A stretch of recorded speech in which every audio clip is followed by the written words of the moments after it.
Recruit 50 million youths into the army and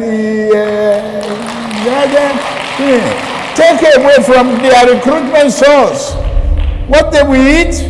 Cassava, àgbàdo, corn in the morning, yam in the afternoon. It's growing here. You create demand and consumption.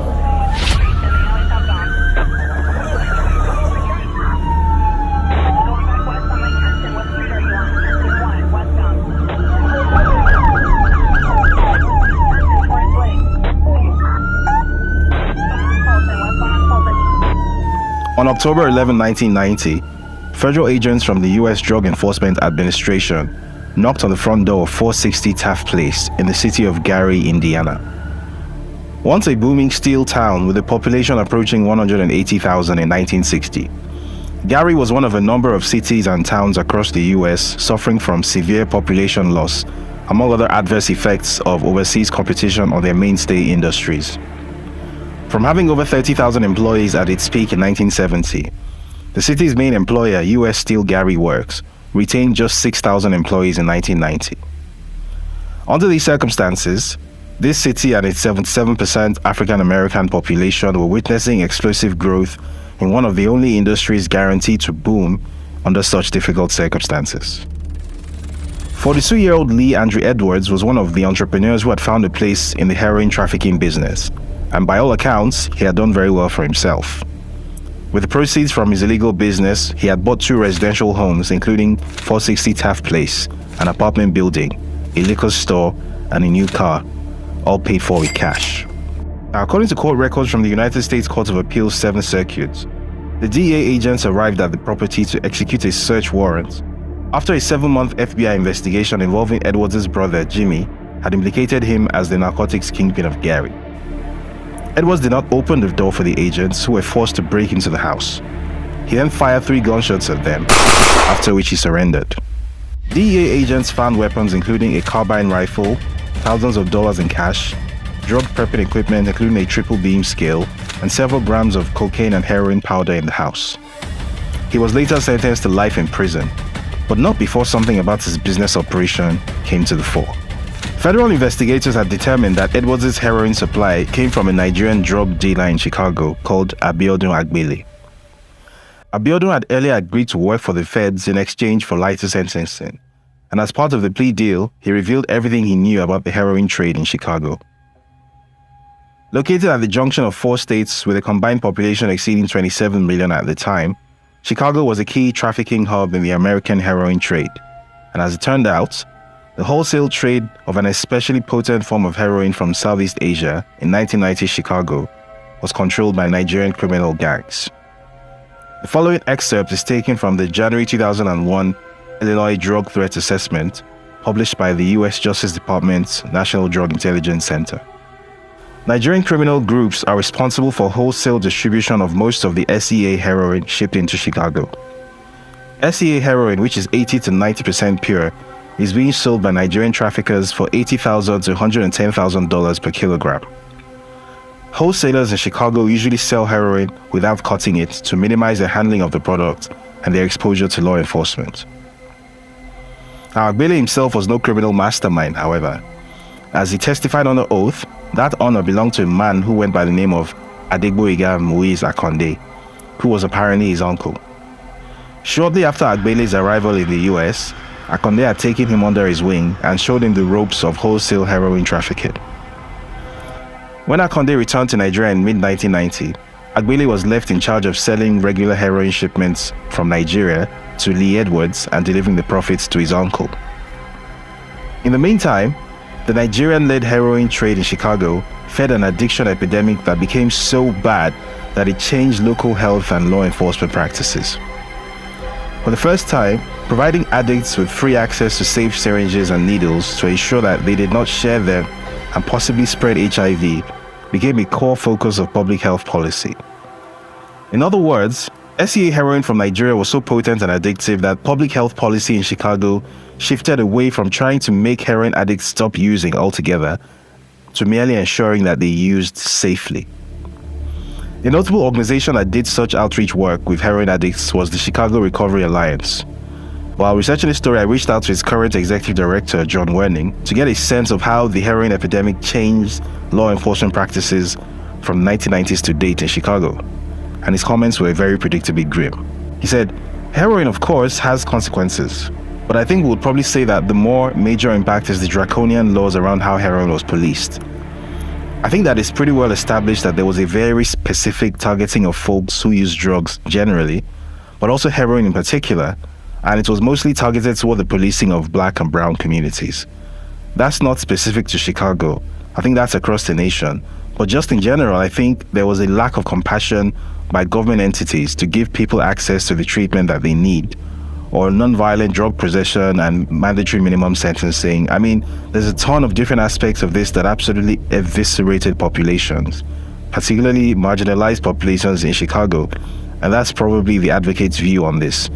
Now, whether or not that can be translated into a comment about the international drug trade, and specifically from, you said, Nigeria, I just don't know. But that's definitely more like domestic politics than international. Now, while all of this is going on, there was an interesting subplot taking place in the background. An accountant living in the Chicago area who worked for Mobil Oil Nigeria with a declared monthly income of $2,400 had just deposited over $1.4 million in the bank. He had no known source of income apart from his day job, but he had become friends with Akonde and Agbede, discovering one key piece of information in the process: drug dealers need accountants too. Soon, he will find himself holding and wiring money on behalf of a Nigerian heroin gang in Chicago. Fast forward a little bit to January 1992, and he will find himself the subject of a US federal investigation. Fast forward a bit further in the same year, and he would successfully run for office in Nigeria as a senator for Lagos West. Then another politician, also said to have ties to international drug trafficking, would successfully run for president in Nigeria on a controversial all-Muslim ticket in 1993. The election will be annulled, the politician will be jailed, and ultimately another Nigerian military coup will take place in 1994. This accountant will find himself exiled and working with the National Democratic Coalition, NADECO, to unseat a kleptocrat military dictator. Then the dictator would unexpectedly drop dead one day in 1998, followed in quick succession by the jailed politician with the alleged drug links. This accountant would return to Nigeria a hero and successfully run for governor of Lagos in 1999. The kleptocrat dictator's erstwhile bagman, who helped launder over $4 billion, would become the accountant's new best friend, as an erstwhile Chicago drug gang's loader would start his new lifetime mission of capturing Africa's largest subnational economy and turning it into his personal fiefdom. A major political opponent of the accountant would end up strangled to death in his bedroom 10 months to an election which his chosen candidate would go on to win. Said opponent's son would subsequently be offered a cushy job working for that candidate. He would accept the offer. And if you're already struggling to follow this unlikely sequence of events, don't worry, it gets worse. A US district court would seem like an odd place to begin this story, but this is no ordinary story. The main character in this story is an individual whose entire existence is as puzzlingly mysterious as it is loud and public. For at least 30 years, Bola Ahmed TINUBU has been at or near the grinding phase of frontline politics in Nigeria. Yet the peak 1 inch below the surface reveals just how little is actually known about this man, who some say is Nigeria's president in waiting. First of all, there is the age controversy. How old is the man really? What is his real date of birth? Short answer, no one actually knows.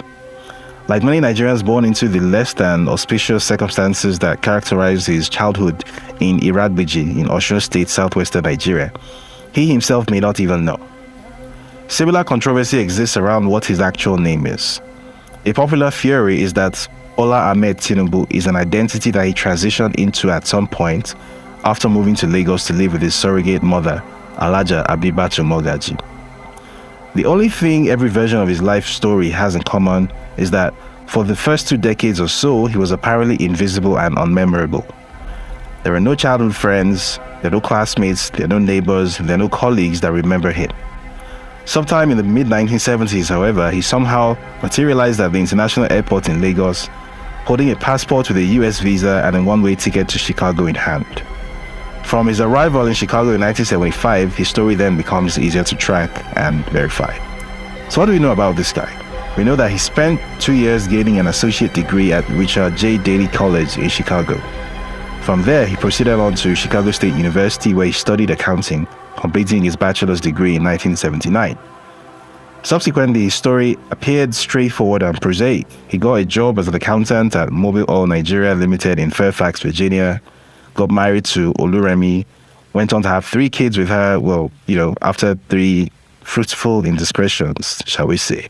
In a 2016 interview with The News, TINUBU claimed that his break into the financial big time came at the Big Four consultancy firm Deloitte, where he supposedly received an $850,000 bonus as a result of his work on a single on-site engagement at the Saudi state-owned oil firm Saudi Aramco.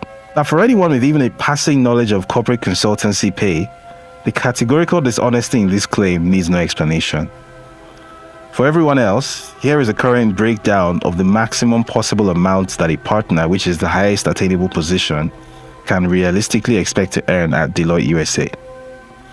Bear in mind that the time period in question was sometime in the mid-1980s, so $850,000 adjusted for the roughly 2.74% annual inflation rate over the intervening 37 years comes to about $2.3 million in today's money.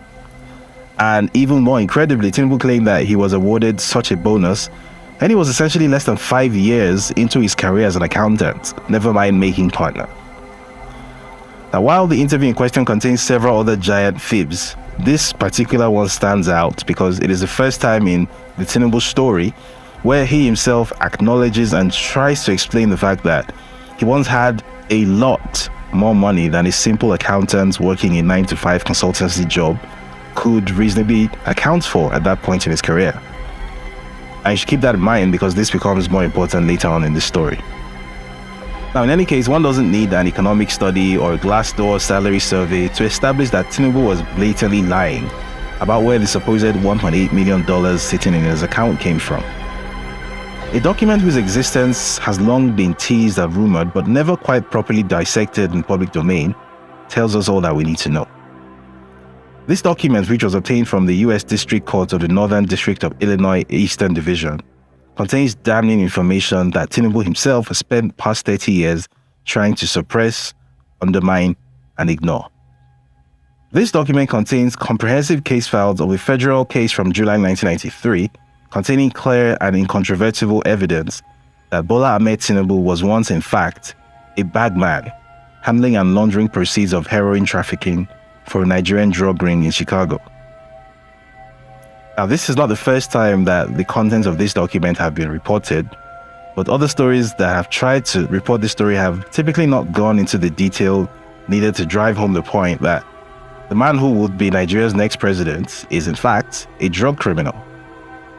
TINUBU's vast army of media shills and spokespeople have spun an endless web of narratives explaining why what is written in black and white is all some kind of mistake or mischaracterization or fake news. And one of the most common defenses is what you can see on your screen right now. Taking advantage of a Nigerian knowledge gap that typically misunderstands how US federal investigations work, this kind of narrative has been floating around the Nigerian media space ever since TINUBU became Lagos State Governor in 1999.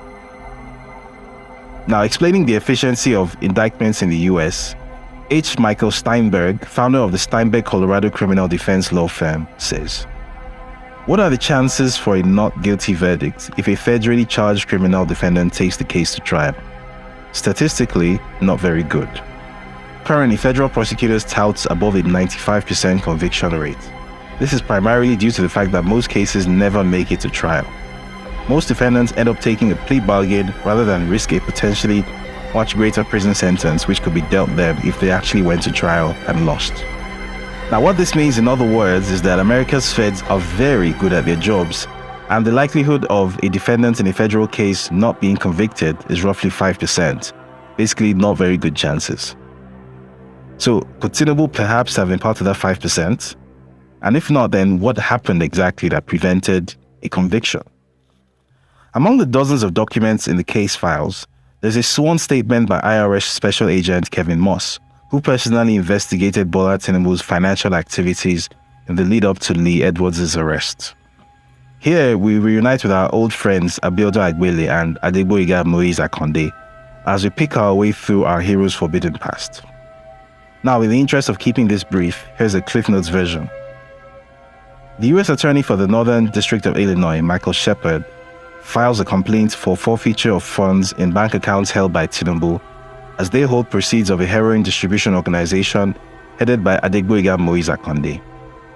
TINUBU's funds represent, and I quote, the proceeds of this operation or property involved in money laundering and the proceeds of narcotics trafficking.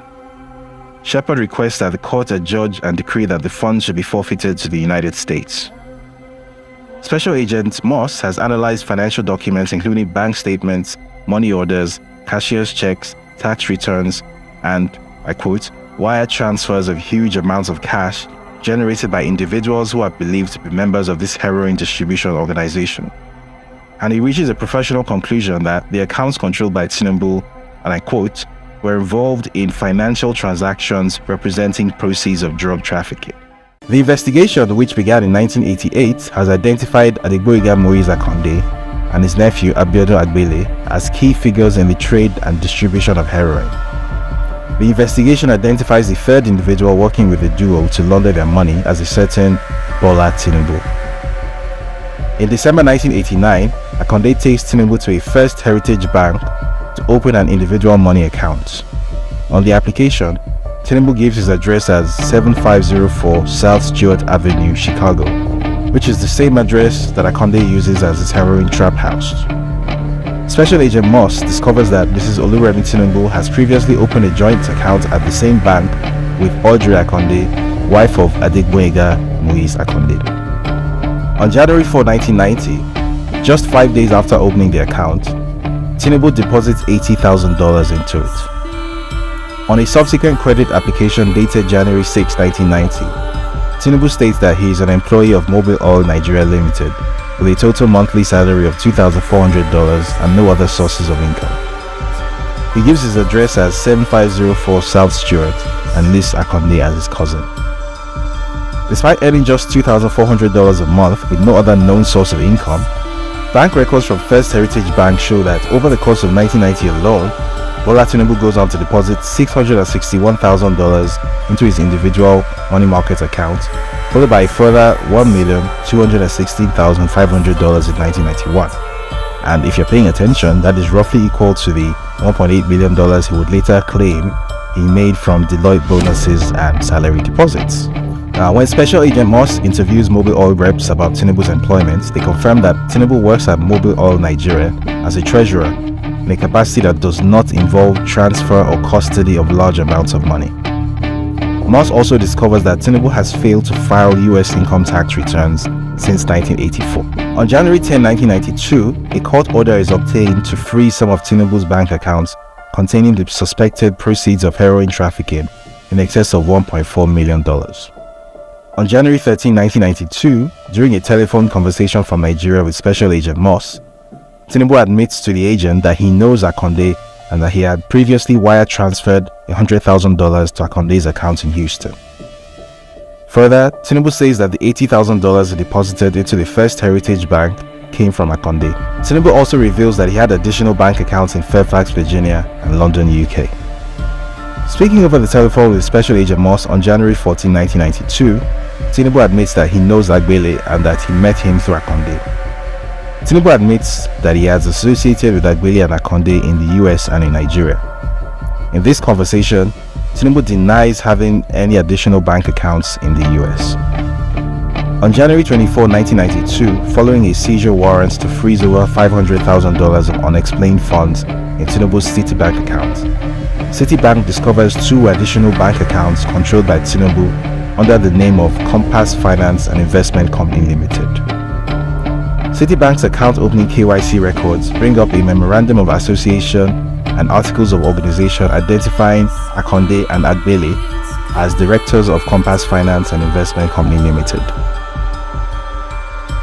Between January 30 and January 31, 1992, TINUBU suddenly does an about-face and tells US agents that he has never had any business association or financial relationship with Agbele or Akonde.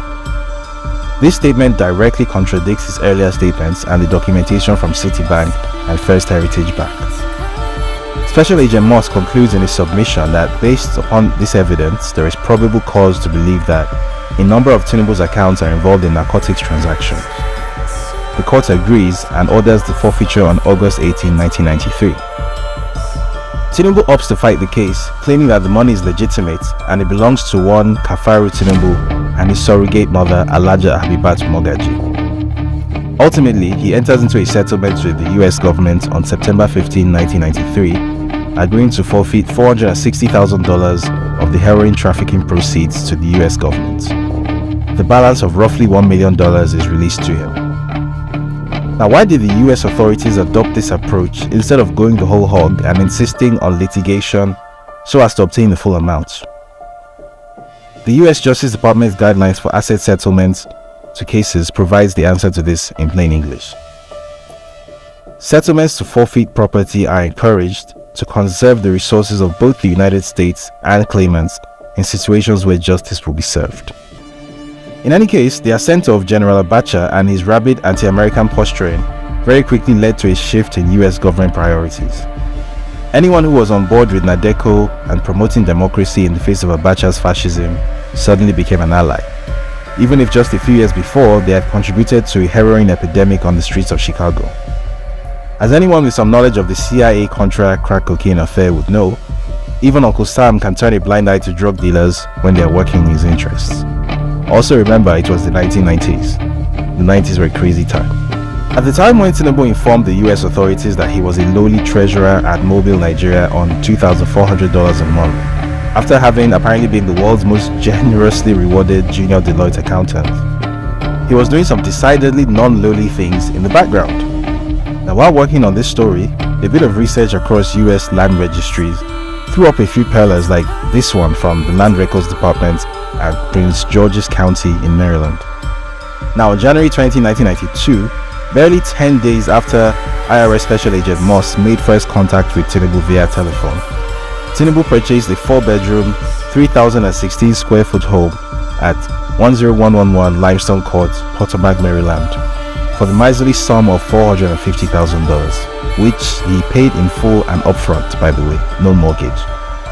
Now, for reference, this is what this property looks like. This was about 10 days before he did his about-face to Agent Moss, denying having had any financial relationship with his heroin trafficking buddies, Agbele and Akonde. Now, the obvious question raised here is one about timing.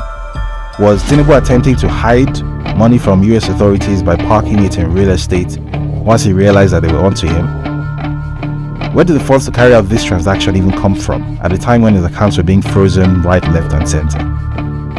Now, more real estate record searches raise even more questions about several other parts of the known TINUBU story, including his self-characterization as a bedraggled hero of the democratic struggle and the NADECO movement under General Sani Abacha.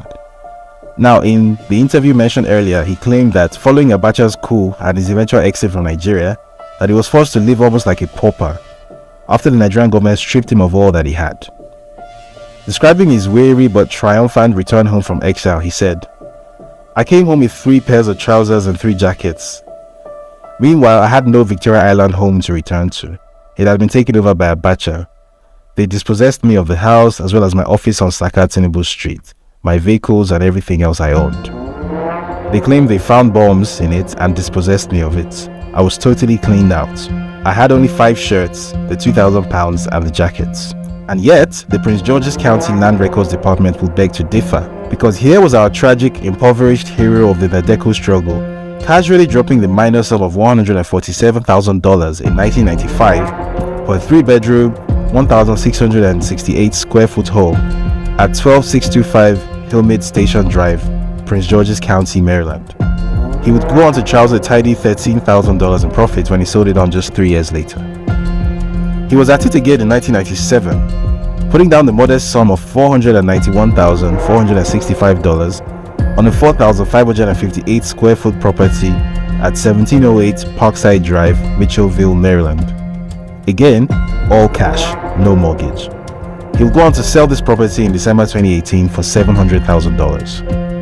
What is more, these weird transactions did not end in 1999 or stop with our hero and his wife. Even their two youngest children, Habibat Oyindamola Tinubu and Zainab Abisola Tinubu, got in on the act fairly recently.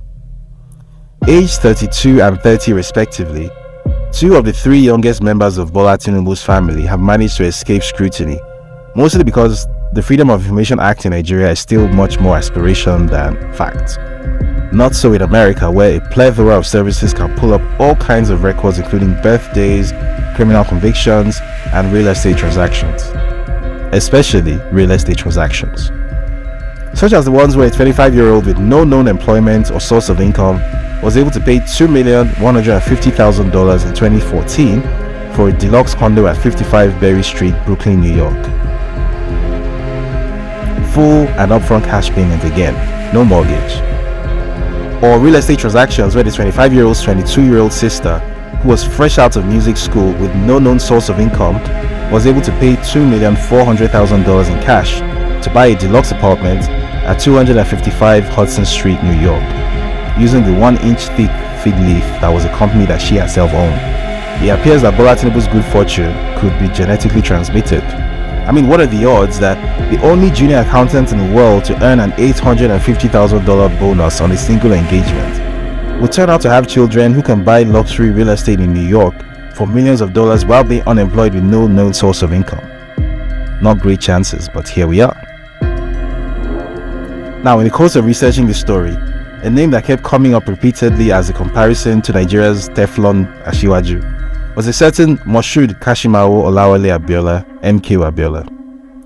Now, when the Daily Beast took a stab at this story a few years ago, a tantalizing hint was mentioned in passing about an unimaginable parallel between 1993 and 2023. I reached out to everyone I could think of with some knowledge of the affair. Most declined to speak, citing some unspoken concerns. Only Professor Gary K. Bush, a notable African political risk analyst and one-time professor of African studies at the University of Hawaii, agreed to say his piece. His lengthy comment went as follows. The Nigerian military on the council were adamant that the Babangida government should never allow Abiola to run for office, and told President Babangida so during the aborted runoff primaries before the election.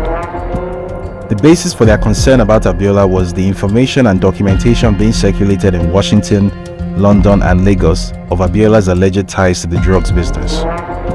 The US in particular had expressed its strong opposition to IBB about the candidacy of Abiola as president, not because of his politics or allegations of corruption, but rather for the evidence they felt was correct about Abiola's alleged drugs connections.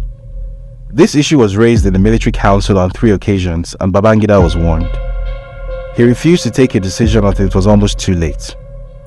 US Ambassador Lannon Walker and the British consul visited IBB and warned him about Abiola, but Babangida dithered, which made the impact worse as the polling had begun. When he finally decided to intervene and stop the election, he precipitated the crisis of June 12. His friends in the military supported him but felt let down by IBB's lack of decisiveness. While there was consternation in Nigeria about the ouster of Abiola, the major international partners of Nigeria were not upset or concerned because they knew what the reasons were for the development. So was the 1993 election annulled because of MKO Abiola's alleged drug ties? Bola Tinubu, for one, would certainly hope not. Not only does he have very real and proven ties to the drug trade, in addition to explicitly positioning himself as the assumed successor to MKO as the political leader of Nigeria's Yoruba ethnic group, but he has also picked a fellow Muslim as a running mate ahead of next year's election. The only other electoral frontrunner in Nigeria's history to do that was, no prizes for guessing, that guy. Still, if anyone can manage to avoid having this particular bolt of lightning strike twice, it could well be Bola Tinubu, the luckiest politician in Africa. I mean, when he needed money to launch a political career in the 90s, he apparently had $1.8 million saved up from bonuses and salary payments as a junior accountant at Deloitte, which obviously was very handy. When his chosen successor as Lagos State Governor faced a near-certain electoral defeat in 2007, the more popular frontrunner coincidentally turned up dead inside his bedroom in Dolphin Estate, Ikoyi, one of the safest neighborhoods in Nigeria. He had been strangled to death. Naturally, the chosen successor then won the election, which was a happy coincidence.